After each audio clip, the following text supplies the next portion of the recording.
Primeiro período do direito, tanto primeiro período C quanto primeiro período D, nós vamos hoje iniciar o segundo pensador do contratualismo.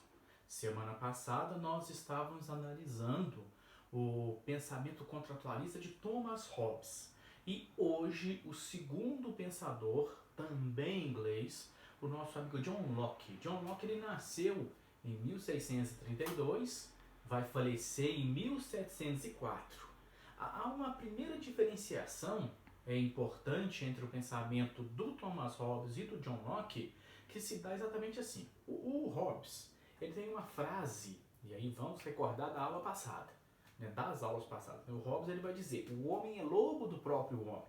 Quando o Hobbes fala que o homem é lobo do próprio homem, ele estabelece que o ser humano ele já nasce com a maldade. A maldade é algo natural, implícito no ser humano. Já o John Locke tem uma ressalva nesse tipo de pensamento. Para ele não existe essa ideia de o ser humano nasce mal.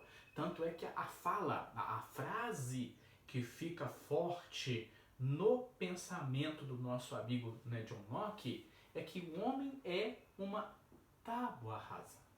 Quando a gente fala no sentido de tábua rasa, o que quer dizer, gente? É como se fosse uma folha em branco.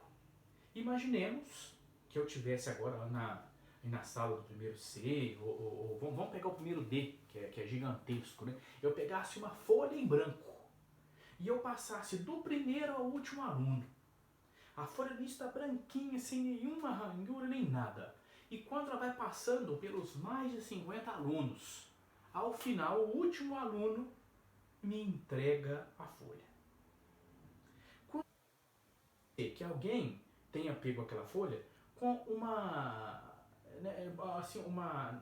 coisa da caneta ficou, e aí dá uma impressão ali. Alguém apertou mais forte, então deu uma... ou seja, antes era uma folha em branco sem nenhum... totalmente lisa.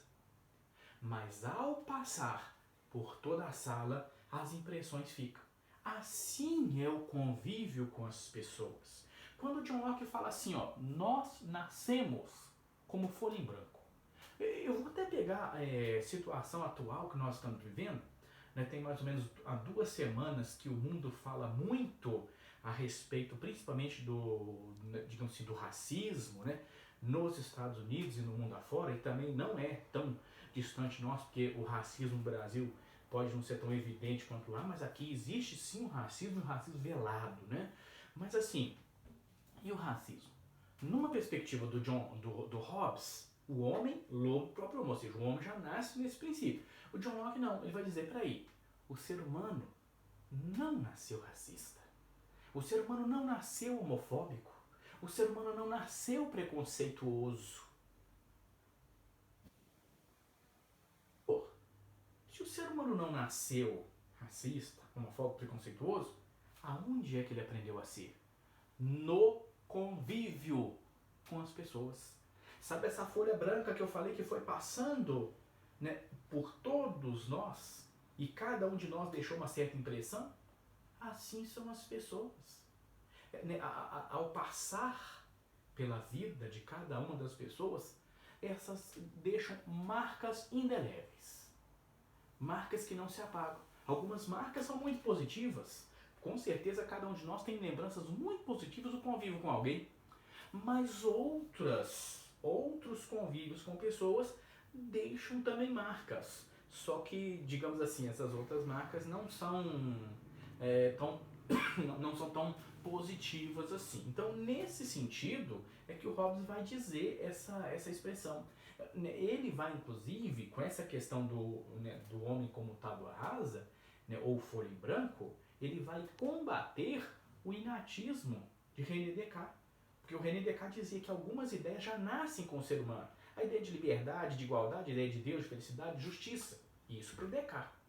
Mas o Hobbes não, o John Locke não. Para o John Locke, tudo é aprendido a partir da experiência.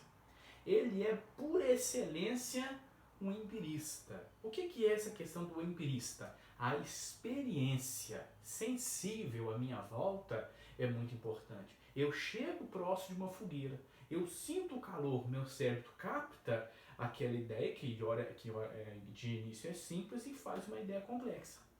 Então, ou seja, os meus sentidos, lá no DK os sentidos enganam. Aqui para o John Locke o sentido é fundamental para a aquisição do conhecimento.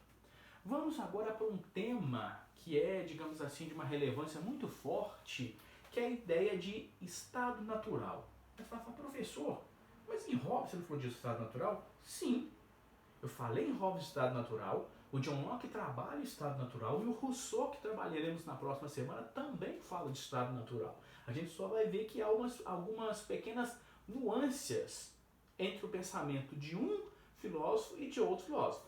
Quando o nosso amigo aqui, John Locke, fala sobre a questão do estado natural, ele vai dizer: é uma situação existencial do homem antes mesmo da sociedade política.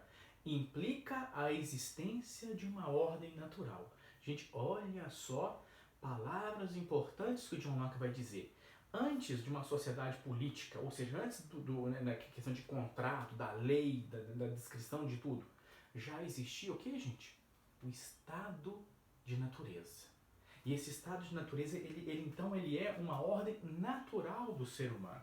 Esse estado de natureza, ele tem uma situação interessante, ele é um estado de liberdade e não de libertinagem. O John Locke deixa claro isso, ele é o estado de liberdade, não de libertinagem. Não é fazer simplesmente o que bem entende, mas é seguir a liberdade. E por que essa liberdade é importante, gente? Porque olha só, porque os seus membros estão sob a influência daquilo que lhes é mais natural. Sabe o que é mais natural do ser humano, gente? A razão. O que distingue o ser humano de qualquer outro ser existente nesse planeta? É exatamente a nossa racionalidade. Então, nós somos, né? E isso independe se a gente está falando de estado de natureza ou se a gente está falando de um estado de contrato social. Ou seja, o ser humano ele tem em si a liberdade.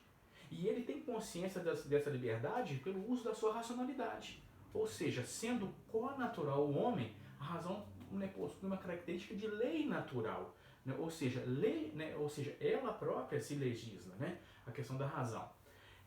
Quando o John Locke fala da questão do estado natural, né, no estado natural existe uma lei que é a lei natural. Né? Como lei, ela vincula o ser humano a segui-las. Né? E ele decorre dessa lei 3 situações. Vamos entender, gente, vamos entender claramente essa situação. Olha lá.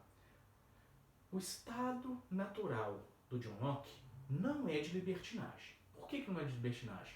Porque já existem leis naturais que pré-existem ao estado de contrato social. E essas três leis naturais garantem 3 situações: a liberdade, a propriedade e a vida. No próximo vídeo eu vou explicar melhor cada um desses 3 pontos. Forte abraço, me aguarda no próximo vídeo aí, galera!